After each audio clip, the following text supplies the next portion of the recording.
அஸ்ஸலாமு அலைக்கும் வரஹ்மத்துல்லாஹி வபரகாத்து. நேற்றைய அத்தியாயத்தில் வீர போர்க்களம் குறித்து பார்த்தோம். பத்ரி சஹாபாக்களை பற்றியுள்ள வரலாற்று நிகழ்ச்சியை பார்த்தோம். ஆனால் நேற்றைக்கு பிறை 17 முக்கியத்துவம் கருதி ஓதப்பட்ட சூரா 24வது சூரா, அதாவது 18ஆம் ஜுஸு 24ஆம் சூரா விளக்கம் சொல்ல வேண்டும். ஆனால் பத்ரி சஹாபாக்களுடைய வரலாற்று முக்கியத்துவம் வாய்ந்த நிகழ்ச்சியை சொன்னதினால் அது இன்றைக்கு மறுநாள் வருகிறது. இன்றைக்கு ஓதப்பட்ட சூறாவுடைய பொருள் சூரத்து நூர், 24வது சூறா, 18வது ஜுஸு. இது ஒரு மிக முக்கியமான ஒரு நிகழ்ச்சியை கூறுகிறது. என்ன நிகழ்ச்சின்னா, நம்முடைய உயிருக்கு மேலான கண்மணி நாயகம் ஸல்லல்லாஹு அலைஹி வஸல்லம் அவர்களுடைய அருமையான துணைவி அன்னை ஆயிஷா ரலியல்லாஹு தஆலா அன்ஹா மீது அவதூறு சொன்னார். கொல்லாத உலகம். பூமா நபியின் அருமையான துணைவி கற்பு கரிசி ஆயிஷா ரலியல்லாஹு தஆலா பற்றி முனாஃபிக்கு கூட்டம் அவதூறு பரப்பினார்கள். அந்த அவதூறு பரப்பிய முனாஃபிக்குடைய பேர் அப்துல்லாஹ் பின் உபய் பின் சுலூல். இவன்தான் கேப்டன். யாருக்கு? முனாஃபிக்குகள் கும்பலுக்கு அவன்தான் தலைவன். அவன் தலைமையில் ஒரு அவதூறை பரப்பினார்கள். மக்கள் எப்போதுமே சுற்றுப்புற சூழ்நிலைகளைத்தானே கணித்து முடிவுக்கு வருவார், சந்தேகப்படுவார்கள். ஆனால் அந்த முனாஃபிக்கு திட்டமிட்டே ஒரு அவதூறை பரப்பினார். அல்லாஹ் அது குறித்து சொல்கிற செய்தி இந்த நூறில் இடம்பெற்றதுனால, சூரத்து நூறில் இடம்பெற்றதுனால ஆயிஷா ரலியல்லாஹு தஆலா சொன்னார்கள், பெண்களுக்கு, உங்கள் பெண் குழந்தைகளுக்கு, பிள்ளைகளுக்கு சூரத்தின் நூரை கற்றுக் கொடுங்கள். நான் நம்முடைய நிஸ்வான் மதரசாவில் ஒரு 5 ஆண்டு காலம் பணியாற்றினேன். 5 ஆண்டு காலம் நிஸ்வான் மதரசாவில் பெண்களுக்கு உஸ்தாதாக இருந்தபோது சூரத்தின் நூருடைய விளக்கம் அங்கே சொல்லப்பட்டது.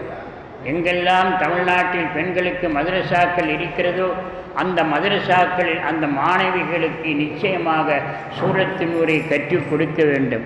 அந்த வரலாற்றின் சுருக்கத்தை வேதவசனத்தில் சிலவற்றை வாசித்து, எல்லாம் வாசித்து விளக்க நேரமில்லை என்பதனால தொடக்கத்தில் வேதவசனத்தை வாசித்து பொருள் சொல்வோம். இன்னல்லதீன ஜாஊ பில் இஃப்கி ருஷ்பத்தும் மின்கும். அவதூறான செய்தியை கொண்டு வந்தார்களே அவர்கள் அந்நியர்களே, உங்களை போன்ற மூமின்களுக்கு மத்தியில் இருந்தார்கள். ஆனால் அதை தொடங்கி வைத்தவன், தொட்டு வைத்தவன் ஷைத்தானுடைய கேப்டனாக திகழ்ந்த அப்துல்லாஹ் பின் சுலூல். அப்துல்லாஹ் பின் உபய் பின் சுலூல் தான் அதை தொடங்கி வைத்தான். ஆனால் மக்கள் மத்தியில் கசமச பேச்சு வருமில்ல, அதை கூட அல்லாஹ் கண்டிக்கிறான். எனவே நபி அவர்களே, யாரெல்லாம் அவதூறை பரப்பினாரோ அவர் உங்களில் ஒரு சாரார் இருக்கிறார். ஆனால் அந்த அவதூறு வந்துவிட்டதே, அல்லாஹ்வுடைய அருமை தூதரின் அன்பான மனைவிக்கா ஒரு அவதூறு என்று நீங்கள் கவலைப்பட வேண்டாம். லா தஹ்ஸபூ ஷர்ரன் லக்கும். அது ஒரு கேடு, ஒரு தீமை என்று நீங்கள் யாரும் நினைக்க வேண்டாம். பல் ஹுவ ഖൈറുன் லக்கும். மாறாக அது ஒரு நல்லது. திடீர்னு பார்த்தா அது எப்படி பொருந்தும்? ஒரு உத்தமையை பற்றி பாவிகள் அவதூறு சொன்னார்கள். அந்த அவதூறை சொல்வது கேடுதானே தவிர அதில் எந்த நன்மையும் இல்லை. அல்லாஹ் சொல்லுகிறான், அதில் ஒரு ഖൈർ இருக்கிறது. நீங்கள் வெளிப்படையாக பார்த்தா ஷர்ரு போல் தெரியும். என்ன ഖൈറുன்னா, அல்லாஹுடைய வேதத்தில் அன்னை ஆயிஷா ரலியல்லாஹு தஆலா உத்தமை என்று 24 வசனங்கள் அல்லாஹ் இருக்கிறான். அதிலும் கூட அடப்பாவிகளா அல்லாஹ்வுடைய ரசூலுடைய அந்த நோக்கம், சொல்ல வந்த நோக்கம் என்ன? அல்லாஹ்வுடைய ரசூலுடைய உத்தமை மீது அவதூறு சொன்ன உலகம் இனி யாரைத்தான் விட்டுவிடும். அதனால் ரசூலுல்லாஹ்வுடைய சிறப்புக்கு ஒரு மகத்துவம் என்ன தெரியுமா? 24 வசனங்களில் அவர்களை கண்டிக்கிற விதங்களை பாருங்கள்.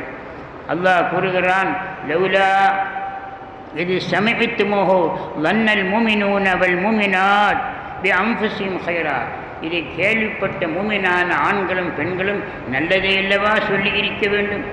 வகாலு ஹாதா இஃப்கும் முபீன். இது ஒரு பகிரங்கமான அபாண்டம் என்றல்லவா நீங்கள் சொல்லி இருக்க வேண்டும். அப்படியா என்று கூட கேட்கக்கூடாது. யாரை பற்றி சொல்கிற அவதூறு? அந்த பின்னணியில் பாருங்கள், சில செய்திகளை சொல்லி வியப்பாக இருக்கும். இந்த உத்தமையை பற்றி இப்படி சொல்லலாமா? ஸல்லல்லாஹு அலைஹி வஸல்லம் அவர்களுக்கு 11 மனைவியில் கன்னியான மனைவி ஆயிஷா நாயகி மட்டும்தான். அதான் ஆயிஷா நாயகி மீதுள்ள வைத்திருக்கிற முஹப்பத்து 2000க்கு மேற்பட்ட பெண்கள் சம்பந்தமான ஹதீஸுகளை ரிப்போர்ட்டர் யார்? ஆயிஷா ரலியல்லாஹு. அவ்வளவு ஹதீஸுகளை அல்லாஹ்வுடைய ரசூலுடைய எல்லா மனைவிகளும் விதவை பெண்கள். எல்லாம் விதவையாக இருக்கும்போது கன்னியாக ஒரு பெண்ணை மணமுடித்த காரணம் ஃபிக்ஹ் சட்டத்திலே, ஷரியத்தினுடைய சட்டத்தில் கன்னி பெண்கள் சந்திக்கிற, இளம் பெண்கள் சந்திக்கிற பிரச்சனைகளை எல்லாம் தெரிந்து கொள்ள வேண்டுமல்லவா? உதாரணமாக பெண்களுக்கு மாதவிலக்கு வருகிறது. மாதவிலக்கு சம்பந்தமான சட்டங்களை யார் அறிவிப்பார்கள்? ஆயிஷா ரலியல்லாஹு தஆலா அன்ஹா அறிவிப்பார். ஹஜ்ஜுக்கு போகிறவர்களுக்கு தன்வீம் என்ற ஒரு இடம் இருக்குது. அதாவது மதீனா உம்ரா போகிற நேரத்தில் அந்த போகிற பாதையிலே தன்வீம், அந்த இடத்துக்கு பேர் ஆயிஷா பள்ளி. ஆயிஷா பள்ளின்னு மக்கள் மத்தியில் ஹாஜிகளும் உம்ரா செய்யணும் ஆயிஷா பள்ளின்னு சொல்லுவாங்க. அதுக்கு தன்வீம்னு போர்டு போட்டிருப்பாங்க. ஆயிஷா ரலியல்லாஹு தஆலா அவர்களுக்கு ஒருமுறை ஹஜ்ஜின் போது மாதவிலக்கு வந்த நேரம் என்ன செய்வது என்று சொன்னால், இந்த இடத்தில் நீ குளித்து ரெடியாகி இந்த இடத்துக்கு வந்து அங்கிருந்து இஹ்ராம் கட்டுன்னு சொன்னார். அதனால் அதுக்கு பேரே ஆயிஷா பள்ளின்னு மாறி. அவர்களுக்கு ஹுமைரான்னு ரசூலுல்லாஹ் செல்லமாக அழைப்பாங்க. ஹுமைரானா இளம் சிவப்பு. ஆயிஷா ரலியல்லாஹு தஆலா சிவப்பாக இருப்பார்கள். இளம் வயது, மெலிந்த உடம்பு. அதனாலே செல்லமாக யா ஹுமைரான்னு அழைப்பாங்க. அந்த அம்மையாரை பற்றி இந்த பாவிகள் அவதூறு சொன்ன நேரம் என்ன சொல்லி இருக்க வேண்டும்? இது ஒரு அபாண்டம் அல்லவா? இதை இப்படி சொல்லலாமா? வாயினால் அதை உச்சரிக்கலாமான்னு அல்லாஹ் கேட்குறான். அப்படியான கேட்டவர்களே அல்லாஹ் கண்டிக்கிறான். அப்படியா? அதுக்கு பின்னணி என்ன? ஆயிஷா ரலியல்லாஹு வாக்கு மூலம் நாம் பார்ப்போம். ஸல்லல்லாஹு அலைஹி வஸல்லம் வழக்கம்னா, எப்பாவது போருக்கு புறப்படும் போது அதில் தன்னுடைய மனைவிமார்களை யாராவது ஒரு மனைவியை பயணத்துக்கு அழைத்து செல்வது வழக்கம். அப்போ 11 மனைவிகளில் ஒரு மனைவி போகும், 9 பேரும் மொத்தம் 11. ஒன்று இறந்து விட்டார்கள், வஃபாத்தாகிவிட்டார்கள். இன்னொன்று தொடக்கத்தில் அன்னை ஹதீஜா நாயகி ரலியல்லாஹு. ஆக மொத்தம் 11 மனைவிகளோடு இருந்த காலத்தில் பனுல் முஸ்தலிக்கு போருக்கு புறப்பட வேண்டும். புறப்படும் நேரத்தில் யாரை அழைத்து செல்வது? சீட்டு போட்டு கொடுக்குவார். எந்த மனைவியுடைய பேர் வருதோ அவர்களை அழைத்து செல்வார். ஆயிஷா ரலியல்லாஹுடைய பேர் வந்தது, உடனே அழைத்து சென்றார்கள். போரில் மாபெரும் வெற்றியோடு திரும்புகிறார்கள். திரும்புகிற நேரத்தில் சஃப்வான் இப்னு முஅத்தல் என்று சொல்லக்கூடிய ஒரு சஹாபிக்கு ஒரு பொறுப்பு என்னன்னா, போர் முடிந்து எல்லோரும் போராளிகள் ஊருக்கு திரும்பும்போது ஏதாவது பொருட்கள் அங்கங்கே மறந்து விட்டு செல்வார்கள் கூடாரங்களில். அந்த பொருட்களை தேடி பார்த்து கண்டுபிடித்து மதீனாவுக்கு கொண்டு வந்து சேர்க்கணும். அது ஒரு வழக்கம். எனவே சஃப்வான் இப்னு முஅத்தல் எனப்படுகிற அந்த சஹாபிக்குடைய கடமை அவர் செய்கிறார். வழக்கமாக எந்த போராக இருந்தாலும் போராளிகள் விட்டு செல்ல முடியாத, சஹாபாக்கள் விட்டு செல்லக்கூடிய பொருளை சேகரித்து கொண்டு செல்வார். அப்படி அவர் சேகரித்து கொண்டிருந்த நேரத்தில் எல்லாமே பேக்கேஜ் பண்ணினாக மதீனாவுக்கு போக வேண்டிய நேரம். அப்போது ஆயிஷா ரலியல்லாஹு தஆலா அன்ஹா அவர்களை பார்க்கிறார். ஏன் பார்த்தாங்கன்னா, அவங்க சொல்கிறாங்க, ஸல்லல்லாஹு அலைஹி வஸல்லம் ஒரு இடத்துல ஓய்வெடுக்க சொன்னார்கள். எல்லோரும் ஓய்வெடுத்து எழுந்து செல்லும் போது அவர்கள் அந்த காலகட்டம்னா ஹிஜாபு சட்டம் வந்தவர். ஹிஜாபு சட்டம் வந்ததுனால ஆயிஷா ரலியல்லாஹு முகமெல்லாம் மறைச்சிடும். அப்போது அவர்களை தூக்கி அந்த ஒட்டகையில் ஒட்டகை சிவிகை என்கிறாங்க, ஒட்டகத் தொட்டி. அந்த ஒட்டகத் தொட்டியில் அவர் உட்காருவாங்க. சஹாபி அந்த சஃப்வான் இப்னு முஅத்தல் ரலியல்லாஹு தூக்கி அந்த ஒட்டகையில் மாட்டுவாங்க. அதாவது ஒட்டகை மேலிருந்து கயிறு, கீழே ஒட்டகை தொட்டி, அதிலே மாட்டுவார். ஆயிஷா ரலியல்லாஹு சொன்னால், நான் இளம் வயதில் ரொம்ப மெலிந்திருந்தேன், உடலில் ரொம்ப பலகீனமாக இருந்து, ஆனால் போர் முடிந்து திரும்பும்போது ஒட்டகத்தொட்டி நான் உட்கார்ந்திருப்பேங்கிற எண்ணத்தோடு ஒட்டகை புறப்பட்டு. ஆனால் ஒட்டகத்தொட்டியில் அம்மையார் இல்லை, அவர்கள் வெளியேற்றாக இருந்தாங்க. ஆனால் ஒட்டகைக்குள்ளே இருப்பான உடம்பு மெலிந்த உடம்பை தூக்கி மாட்டினோன்னா புறப்பட்டவர் வழியில் ஆயிஷா நாயை காணவில்லை என்று திரும்பி வந்தார்கள். திரும்பி வரும்போது அம்மையார் சொல்கிறார்கள், அப்போது நான் ஓய்வெடுத்த நேரத்தில் எல்லோரும் புறப்பட்டு விட்டார்கள், எனக்கு சுய தேவை நிறைவேற்ற வேண்டிய கட்டம் வந்தது. நான் திரும்பி போனேன், ஒதுக்குப்புறத்துக்கு போனேன். போய் திரும்பி வந்தேன். கூடாரத்தை நோக்கி வரும்போது என்ற நெஞ்சில் தடவி பார்த்தேன். கழுத்தில் இருந்த மாலையை காணவில்லை. யார் கொடுத்த மாலை? அபூபக்கர் சித்தீக் ரலியல்லாஹு அன்ஹு தன்னுடைய அருமை மகள் ஆயிஷாவுக்காக கொடுத்த மாலை. கழுத்தில் தாலியை காணவில்லை, மாலையை காணவில்லை. பயந்து போய் தேடிப்பட்டு கொஞ்சம் தூரம் போன கிடைத்தது. ஆக காணாமல் போன மாலை கிடைத்தது. என்ன டாய்லெட் போய் வரும்போது காணவில்லை, கடைசியில் கிடைத்தது. கிடைத்து கூடாரத்துக்கு பக்கத்தில் வந்த யாரும் இல்லை, எல்லோரும் போய்விட்டார். அவர் நடந்தது என்ன? இவர்கள் அந்த ஒட்டகை சிவிகையில் இருப்பார்கள் என்ற எண்ணத்தோடு அது மாட்டப்பட்டது, போய்விட்டார். அவர் அறிவிக்கிறார்கள், நான் தூக்கத்தில் கொஞ்சம் முகம் தெரியத்தானே செய்யும், ஹிஜாபு அணிந்திருந்தேன். அப்போது ஒரே ஒரு வார்த்தை, இன்னா லில்லாஹி வ இன்னா இலைஹி ராஜிஊன். சொன்னது யார்? சஃப்வான் இப்னு முஅத்தில். ஏன் சொன்னாங்க? எல்லோரும் போய்விட்டார்கள், அல்லாஹ்வுடைய ரசூலுடைய மனைவி இங்கே தங்கிவிட்டார்களே. எனவே எந்த ஒரு வார்த்தையும் பேசல, சத்தியம் விட்டு சொல்கிறார்கள். ஒரே ஒரு வார்த்தை, மா சமயத்து இல்ல தர்ஜி, இன்னா லில்லாஹி வாசகத்தை தவிர வேறு எதையும் அவருடைய வாயிலிருந்து நான் கேட்கல, என் காதில் விழல. அவர் மிகுந்த வேதனையோடு என்ன செய்தார்கள்? இன்னா லில்லாஹி சொல்லி அதிர்ச்சியான செய்தி இல்லவா? உடனே ஒட்டகை கொண்டு வந்தார். அவர்களுக்குள்ள ஒட்டகம், அந்த ஒட்டகையுடைய முட்டுக்காலில் காலால் மிதித்தார்கள். காலை மடித்தது ஒட்டகம். யானை ஏறும்போது காலை தூக்குவாங்க, சிக்னல் கொடுக்கும்போது யானைக்கு முட்டு தூக்கப்படும். ஒட்டகைக்கு அந்த உயரமான ஒட்டகம் மிதித்த உடனே ஒட்டகை காலை மடித்தது. ஏறி அமர்ந்தார்கள். அந்த ஒட்டகை தொட்டிக்கு மாட்டப்பட்டது. கடைசியில் மதீனாவுக்கு போய் சேர்ந்த பிறகு முனாஃபிக்கு கூட்டத்தில் கேப்டனாக அப்துல்லா பின் செலூல் இந்த நயவஞ்சகத்தை பரப்பினான். அவன் ஒன்று அப்பட்டமாக சொல்லி இன்னும் சம்திங் ராங்குங்கிற மாதிரி பாணியில் அந்த பேச்சை அவதூற கிளப்பினான். உடனே அல்லாஹ் சொல்கிறான், இந்த வார்த்தை அப்துல்லாவின் உபயம் லூலூல் என்ற வார்த்தை இருக்கிறது. அந்த வார்த்தையை கேட்டால் இவன் என்ன சொல்லியிருக்கணும்? ஹாதா சுபஹானக ஹாதா புஹ்தான் அதீம், இது மிக கொடிய ஒரு அபாண்டம் என்றல்லவா சொல்லியிருக்க வேண்டும். அந்த வார்த்தையை கேட்டு வானம் நடுங்குகிறது, பூமி நடுங்குகிறது. அதை இந்த பாவிகள் இப்படி பரப்பி விட்டார்களே என்ற நிலையில் கட்டன் சலதால் செல்லம் அவர்களுக்கும் தகவல் தெரிந்தது. அம்மையார் சொல்கிறார்கள், நான் கடைசியில் வீட்டுக்கு போனேன். இந்த அதிர்ச்சியான செய்தியை கேட்டு என்னை உடல்நிலை பாதிக்கப்பட்டு காய்ச்சலாக படுத்துட்டேன். சல்லல்லாஹு எப்போது நான் எந்த நேரத்தில் காய்ச்சலால் படுத்தாலும் அன்போடு விசாரித்து நலம் விசாரிப்பார். ஆனால் அன்றைக்கு ரசூலுல்லாஹ் எதுவுமே என்று பேசல. அப்போ நமக்கு ஒரு சந்தேகம், எல்லாம் தெரிந்த அல்லாஹ் தன் ரசூலுக்கு இவ்வளோ மறைவான செய்திகளை சொல்லி கொடுத்தான். இது கூட அவர்களுக்கு சந்தேகமாக இருந்தால் கடுகளவு கூட சந்தேகம் இல்லை. அல்லாஹ் தன் ரசூலுக்கு வேதத்திலே அப்பட்டமாக அம்மையார் உத்தமி என்று சொல்லும்போது ரசூலுல்லாவுடைய மனதுக்குள் எவ்வளவோ ரகசியமான இல்முல் கைபை அல்லாஹ் பதிவு செய்யும்போது இதை எடுப்பில் சொல்லிவிட்டது. ஆனால் அவர்களுக்கு என்ன, என்னுடைய மனைவி மீது அவதோடு சொன்னார்கள். இதை அல்லாவே வசனத்தை சொல்லி நிரூபிக்கணும். இப்போ ஆயத்து வந்தோடனே எந்த மனைவியை பற்றி அல்லாஹ் இவ்வளோ புகழ்ந்து சொன்னதில்லை, சிலாகித்து பேசியதில்லை. ஸல்லல்லாஹு சொன்னக்கு உண்மையிலே தெரியும். இருந்தாலும் வெளியில் பிறப்பப்பட்ட அவதூறுக்காக மன வருத்தத்தோடு இருக்கும்போது எல்லோரும் சொன்னார்கள். சஹாபாக்கள் ஒரு வரலாற்றினுடைய ஒரு முக்கிய வரி, யார ரசூலுல்லாஹ் உங்களுக்கு என்ன கவலை, நீங்கள் ஏன் சந்தேகப்படவில்லை, அல்லாஹ் சொல்ல வேண்டும் என்பதற்காக பொறுத்திருந்தேன்.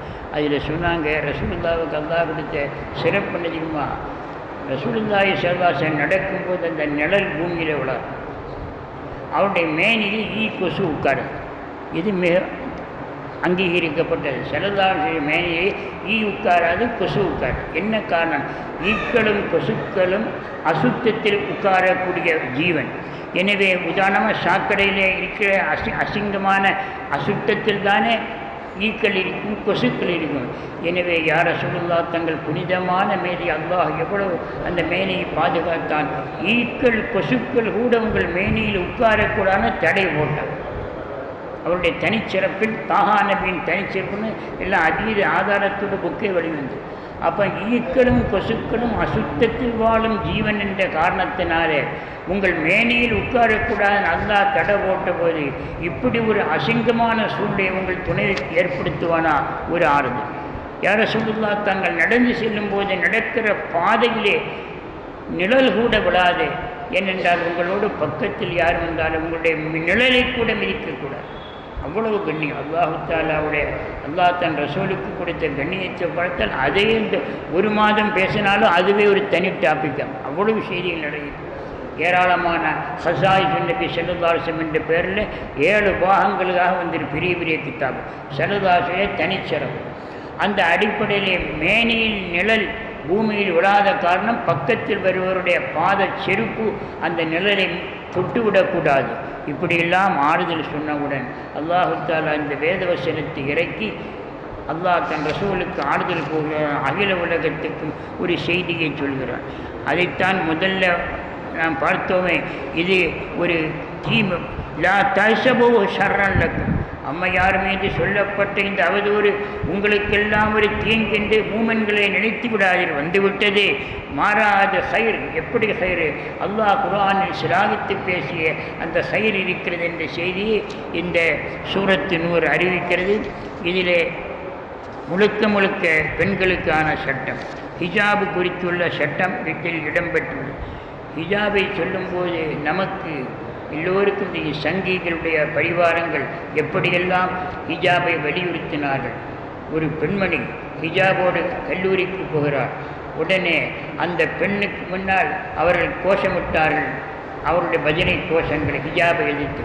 உடனே துணிச்சலாக அந்த பெண் அல்லாஹ் பண்ண தன்னந்தனியாக ஒரு வீராங்கனையாக நின்று அல்லாஹு தஆலா அந்த பெண்ணுக்கு கொடுத்த துணிச்சல். கூட்டமாக காவி தரித்த சங்கைகள் அவருடைய சாமிகளை அழைத்து கோஷமிட்ட அந்த வாசகத்தோடு அவங்க சொல்லக்கூடாது. அப்படி கோஷமிட்டது அல்லாஹ்வுன்னு சொன்னாங்க. அந்த பெண்மணியுடைய புகழ் உலக நாடெல்லாம் பரவியது. துபாயிலே நாடுகளிலே எல்லா இடங்களிலும் அந்த பெண்ணுடைய பெயர் பரவியது. ஈமானுடைய யக்கீன் கோஷா. அல்லாஹு தஆலா நமது ஊருக்கு சிறப்பாக கோஷாவை கொடுத்தான். காயல்பட்டினத்திலே ஹிஜாப் என்ற தலைப்பிலே புகாரி மஜ்லிஸ் நடக்கும். அந்த புகாரி மஜ்லிஸ் நம்ம ஊர் நடக்குமாறு இதுக்கு முன்னாலே அங்கே ஆரம்பித்தாங்க. அந்த புகாரி மஜ்லிஸை அன்றைக்கி நமக்கு வந்த ஹதீஸு என்ன தலைப்புனா ஹிஜாப். அப்போது நான் சொன்னேன், கொல்லனுடைய உலைக்களத்தில் இரும்பினுடைய பெருமையை பேசுவதும் காயல்பட்டினத்தில் ஹிஜாபை பேசுவதும் ஒன்று தான். ஏன்னா அங்கே ஆட்டோக்களுக்கே ஹிஜாப். நான் இந்த ஊரிலும் பார்க்கல, டிரைவருக்கும் பேசஞ்சருக்கும் மத்தியில் ஒரு ஹிஜாப். சுற்றிலும் பெண்கள் இருக்கிற பகுதியிலே ஆட்டோக்களுக்கு ஹிஜாப் அணிகிற ஊர். அதே போல் இங்கேயும் அப்படித்தான் பார்க்கிறேன். மேக்சிமம் தமிழ்நாட்டு ஊர்களில் காயல்பட்டினம், அதிராம்பட்டினம் ஹிஜாபை கடைபிடிக்கிறார். அந்த ஹிஜாபை வலியுறுத்துகிற வசனம் இந்த சூரத்தின் ஊரில் இடம்பெற்றுள்ளது. ஹிஜாபு குறித்து ஒரு புதிய ஒரு குறிப்பை மட்டும் சொல்கிறேன், தலைப்பை விரித்துரைக்க நேரமில்லை. அல்லாஹு தஆலா பெண்களுக்கு ஹிஜாபை சட்டமிட்டான், கட்டாயமாக்கினான். அது முகலாயர் செய்த வழக்கம் என்று பாடுவித்தான் ஒரு கவிஞன். என்ன தேசிய கவிஞன் பாடினா, தில்லி துலுக்கர் செய்த வழக்கமடி பெண்கள் முகமலர் மூடி மறைத்து வைத்து. தில்லி துலுக்கன்னா முகலாய மன்னரை சுட்டி காட்டி இந்த பெண்களுக்கு ஹிஜாபும் முகலாய மன்னர்கள் இந்தியாவை ஆண்டபோது கொண்டு வந்த வழக்கம். ஆனால் தேசிய கவி பாரதியாருக்கு பதிலடியாக சொன்னார்கள், அதாவது ஒருவேளை பாரதியார் பாதை மாறி தண்ணி போட்ட நேரம் வந்த பாடலான கூட கடுமையான எதிர்ப்பு விமர்சனங்கள் வந்தது. தில்லி துலுக்கர் செய்த வழக்கமல்ல, அல்லாஹ் தன் வேதத்திலே சூரத்து நூறிலே எடுத்து சொன்ன சட்டத்தினுடைய சுருக்கம். எனவே அதுக்கு உதாரணம் தான் ஒரே ஒரு வார்த்தையில், கண்ணுக்கு அல்லாஹ் இமை அமைத்தான், பெண்ணுக்கு கோஷாவை அமைத்தான். கண்ணுக்கு இமை, எல்லா கண்களும் சேர்ந்து இமைகளை கிழித்தெறிவோம். உலகத்து கண்கள் போராட்டம் கற்பனையை செய்து பார்க்க முடியுமா? அதாவது கோஷாவை கிழித்தெறிவோம் பெண்கள் போராட்டம் என்று யாராவது ஒரு வாதத்தை சொன்னால், கண்களை இமைகளை கிழித்தெறிவோம் கண்கள் போராட்டம் என்று சொல்வதற்கு சமமானது. அல்லாஹு தஆலா கண்ணு மென்மையான உறுப்பு என்பதனால அதுக்கு மட்டும் முகமூடியை வைத்தான். அதுக்கு கண்ணுக்கு என்னது? அல்லாஹ் கொடுத்த ஹிஜாபு இமை. அதே போல் பாருங்கள், அரிசிக்கு நெல்லுக்கு என்ன வித்தியாசம்? அரிசி என்பது ஆண்களுக்கு சமம், அதை புதைத்தால் அது அழிந்துவிடும். பெண்மணிகள் நெல்மணிகள், அவர்களுக்கு ஹிஜாபு நெல்லு உமி. அப்போ அல்லாஹு தஆலா இயற்கையாக நெல்லையும் உமையையும் அரிசிக்கு நெல்லுக்கு ஹிஜாபை அமைத்தான். அதே போல இயற்கையாக எந்த பொருளும் மூடி மறைக்கப்படுவது முக்கியமானது. அது அடிமைத்தனம் என்று சொல்வார்கள். அந்த அடிமைத்தனம் என்று சொல்லும்போது நாம் நினைக்கிறோம் அடிமைத்தனம் அல்ல. ஒரு 2 கூட தண்ணீர் இருக்குது, ஒரு குவளையில் பால், ஒரு குவளையில் தண்ணி, இருக்கிறது மூடி ஒன்று. நம்ம என்ன செய்வோம்? அதாவது சயின்டிஃபிக்கலாக இதை நம்ம பார்க்கிறோம், தத்துவார்த்த ரீதியாக அதை பார்க்கிறோம். அதாவது 2 குவளை, ஒரு குவளையில் பால், ஒரு குவளையில் தண்ணி, இருக்கிற மூடி ஒன்று.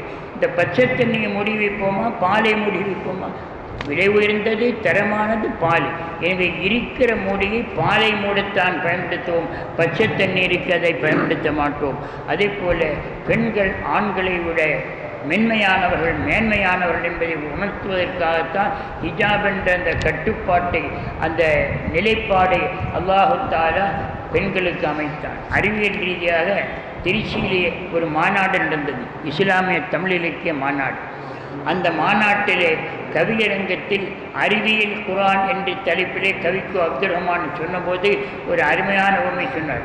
பெண்மை எனும் பாஸ்பரஸ் கோஷா என்ற குளிர்ந்த தண்ணீரில் பத்திரமாக இருக்கும், வெளியே வந்தால் பற்றி எரிகிறது. பாஸ்பரஸ் என்பது ஒரு கெமிக்கல். பாஸ்பரஸ் என்ற கெமிக்கலுடைய தன்மைன்னா எப்பவும் குளிர்ந்த தண்ணியிலே லேபுகளில் போட்டு சயின்ஸு லேபில் உள்ளே இருக்குது. அப்போ அந்த பெண்மை எனும் பாஸ்பரஸ் கோஷா என்ற குளிர்ந்த நீரில் பத்திரமாக இருக்கும், வெளியே வந்தால் பற்றி என்ற ஒற்றை வரியில் அல்லாஹ் கூறக்கூடிய அந்த ஹிஜாபை அறிவியல் பூர்வமாக எடுத்துரைத்தார். அருமையான பெருமக்களே, நிறைவாக நாம் ஒரே ஒரு வசனத்தை மட்டும், இது இந்த சூறாவுடைய கடைசியில் வருது. அந்த வசனம் சொல்லக்கூடிய செய்தி என்னவென்றால், நீங்கள் அல்லாஹ்வுடைய ரசூலை அழைக்கிற விதத்தை எப்படி அழைக்கக்கூடாது, மற்ற ஒருவரே ஒருவர் அழைப்பதை போல் அழைக்கக்கூடாது. அந்த ஒரு வசனம் இந்த சூறாவுடைய நிறைவில் வந்தாலும் அது கூறுகிற ஒரு மகத்தான செய்தி என்னவென்றால், லா தஜ்அலு, இந்த கடைசியில் வருது, லா தஜ்அலு துஆ ரசூலி பைனக்கும் கதுஆஇ பஅதிக்கும் பஅதா. லா தஜ்அலு, நீங்கள் அமைத்து கொள்ளாத துஆ ரசூல், ரசூலுல்லாவை கூப்பிடுவது, பைனக்கு உங்களுக்கு மத்தியில் ரசூலுல்லாவை கூப்பிட்டா கதுஆஇ பஅதிக்கும் பஅதா, சிலர் சிலரே அழைப்பதை போல் கூப்பிடக்கூடாது. என்ன கருத்து தெரியுமா? யா ரசூலுல்லான்னு கூப்பிடலாம், யா நபியல்லான்னு கூப்பிடலாம், யா முஹம்மதுன்னு கூப்பிடக்கூடாது. யா முகம்மதுன்னு சிறந்தார் யா காற்றர்களுக்கு கூப்பிட்டாங்க, அல்லாஹ் அதை கண்டிக்கிறான். யா முகம்மதுன்னு கூப்பிடக்கூடாது. ஆனால் மௌலிதில் யா முகம்மது யா அரூசல் ஹாஃபிங்கன்னா அது நெய்மல்ல, பெயரல்ல, புகழப்பட்டவரே என்ற அர்த்தத்தில் தான் வந்திருக்கு. ஏன்னா விமர்சிக்கிறவங்க மௌலிதில் யா முகம்மது வந்திருக்கே கூப்பிடக்கூடாது அல்லாஹ் சொன்னால் அது நேரடியான அலம், அதாவது நெய்ம், ப்ராப்பர் நெய்முங்கிற அர்த்தம் இல்லை, அதை புகழப்பட்டவர் என்ற பொருள் தான். அதுபோல் 2வது சொந்த பந்தங்கள் அழைக்கக்கூடாது. உதாரணமாக ஃபாத்திமா ரலியல்லாஹு தஆலா அருமையான மகள், அந்த மகள் ஒரு முறையோட வாப்பா என்ற அர்த்தத்தில் ரசூலுல்லாஹ் யா அபின்னு அழைத்தது, அல்லாஹ் தடை போடுது. ஆயிஷா ரலியல்லாஹு தஆலா அன்ஹா ரசூலுல்லாஹ் என்ற கணவரே என்ற அர்த்தம் யா ஜௌஜின்னு கூப்பிட்டதில்லை. இது முக்கியமாக தெரிந்து கொள்ள வேண்டிய விஷயம். இது நான் பல இடங்களிலும் பல நேரங்களிலும் சொல்லியிருக்கிறேன். புகாரி ஷெரீஃபில் கூட இதை பலமுறை குறிப்பிட்டிருக்கேன். அதான் வாப்பாவை பார்த்து மகளுக்கு வாப்பா என்ற அர்த்தத்தில் யா அபின்னு சொல்லக்கூடிய உரிமை இல்லை, அல்லாஹ் அந்த உரிமைப்படுத்த. அதே போல் மனைவிக்கு என் கணவரே யா ஜௌஜின்னு சொல்லக்கூடாது. மூத்த இளைய சஹாபாக்கெல்லாம் அண்ணன் தம்பி பிரதர் என்ற அர்த்தத்தில் யா அஹின்னு எந்த சஹாபி ரசூலுல்லாஹ்வை கூப்பிடுது. அப்போ ஒரு சஹாபி ரசூலுல்லாஹ்வை சகோதரன் என்று கூப்பிடலை என்பது ஆச்சரியமில்லை. சொந்த மகளுக்கு கூட பாப்பா என்று அழைக்கிற உரிமை இல்லை. எப்படி அழைக்கணும்? யார் ரசூல். பெட்ரூமில் ஆயிஷா ரலியல்லாஹு அன்ஹா சில ஹதீஸ் அறிவிக்கிறார். பெட்ரூமிலுமே யார் ரசூலுல்லாஹ். நம்ம நினைத்து பார்த்து அல்லாஹ் எவ்வளோ பெரிய முக்கியத்துவம் கொடுத்தான். ஒவ்வொரு கணவனுக்கும் தன் மனைவியோடு தனித்திருக்கிற நேரே மனைவியான ஆயிஷா ரலியல்லாஹு அன்ஹா அறிவிக்கிற ஹதீஸ் எல்லாம் ரசூலுல்லாஹ். நேரடியாக கூப்பிட்டாலும் யார் ரசூலுல்லாஹ். அதைத்தான் அல்லாஹ் கூறுகிறான், அல்லாஹ்வுடைய ரசூலை நீங்கள் அழைக்கும் போது ஒருவரே ஒருவர் அழைப்பதை போல் அழைக்க வேண்டாம் என்று கூறுகிறான். எல்லாமல்ல அல்லாஹ் அந்த உத்தம நபியை நம் உயிரினும் மேலான கண்மணி நாயகம் ஸல்லல்லாஹு அலைஹி வஸல்லம் உரிய முறையில் மதித்து அவள் மீதுள்ள நேசத்தை முஹப்பத்தை அதிகப்படுத்துகிற பாக்கியத்தை நமக்கு தந்தல் புரிவானாக. ஆமீன் யா ரப்பல் ஆலமீன். வ ஆகிரு தஅவானா அனில் ஹம்துலில்லாஹி ரப்பில் ஆலமீன். சுப்ஹானக்கல்லாஹும்ம அஷ்ஹது அன் லா இலாஹா இல்லா அன்த அஸ்தக்ஃபிருக்க. அலைக்கும் வரஹ்மத்துல்லாஹி வபரகாத்துஹு. கடந்த சில நாட்களுக்கு முன்பாக இந்த குழிவெட்டும் தொழிலாளர்கள் குறித்து ஒரு காணொலியை நம்ம பதிவிட்டிருந்தோம். அதை பார்த்துட்டு நிறைய மக்கள் உதவி செஞ்சுட்டு இருந்தாங்க. இந்த நேரத்தில் ஒரு விஷயத்தை நாங்கள் பதிவு செய்கிறேன். அந்த காணொலியை சில சமூக விரோதிகள் அவங்களுடைய QR கோடை வச்சு வசூல் பண்ணிட்டு இருக்காங்க அப்படின்ற ஒரு தகவல் நமக்கு வந்திருக்கு. ஸோ இப்போ நம்ம சொல்ல வரக்கூடிய விஷயம் என்ன அப்படின்னு பார்த்தீங்கன்னா சொன்னா, இந்த காணொலியில் பார் கோடு போட போறதில்லை. அதில் இருக்கக்கூடிய நம்பரை வச்சு நீங்க ஜிபே, ஃபோன்பே போன்ற உதவிகளை உங்களுடைய உதவிகளை தாராளமாக செய்யலாம். இன்னைக்கு இருக்கக்கூடிய காலகட்டத்தில் எந்த அளவுக்கு தொழில்நுட்பங்கள் வளர்ந்தாலும் அதே அளவுக்கு ஃபோர்ஜரிகளும் வளர்ந்து கொண்டு தான் இருக்கிறது. இவர்களுடைய உழைப்பை மற்றவர்கள் சுரண்டி தின்னும் ஒரு போக்கு சமீப காலமாக நடந்து கொண்டிருக்கிறது. எனவே இந்த காணொலியை பார்க்கக்கூடிய நபர்கள் இதனை அதிகமாக ஷேர் செய்து, பழைய காணொலியை மிஞ்சும் அளவுக்கு ஷேர் செய்து, இவர்களுக்கு கிடைக்க வேண்டிய பொருளாதார உதவிகளை கிடைக்கும்படி செய்ய வேண்டும் என்பதுதான் இந்த காணொலியுடைய நோக்கம். ஏன்னா அந்த பார்த்தீங்கன்னா சொன்னா எந்த அளவுக்கு தொழில்நுட்பங்கள் வளர்ந்திருக்குங்கிறத இந்த ஒரு சின்ன ஒரு விஷயத்தில் சொல்லிடுறேன். QR கோடை நாங்கள் இதில் தவறுதலா போட்டுட்டோம். அந்த QR கோடை எடுத்துட்டு யாரோ ஒரு ஃபோர்ஜரி நபர் அவருடைய QR கோடை வச்சு அதை வைரல் பண்ணியிருக்கிறார். ஸோ அந்த மாதிரியான ஃபோர்ஜரிகள் இனி நடக்காத அளவுக்கு இதில் பார் கோடு போடல, QR கோடு போடல. எனவே தயவு செய்து இந்த காணொலியை பார்க்கக்கூடிய நபர்கள் இதை அதிகமாக ஷேர் செய்து இவர்களுக்கு உதவிடுமாறு அன்போடு கேட்டுக்கொள்கிறோம். அஸ்ஸலாமு அலைக்கும் வரஹ்மத்துல்லாஹி வபரகாத்துஹு.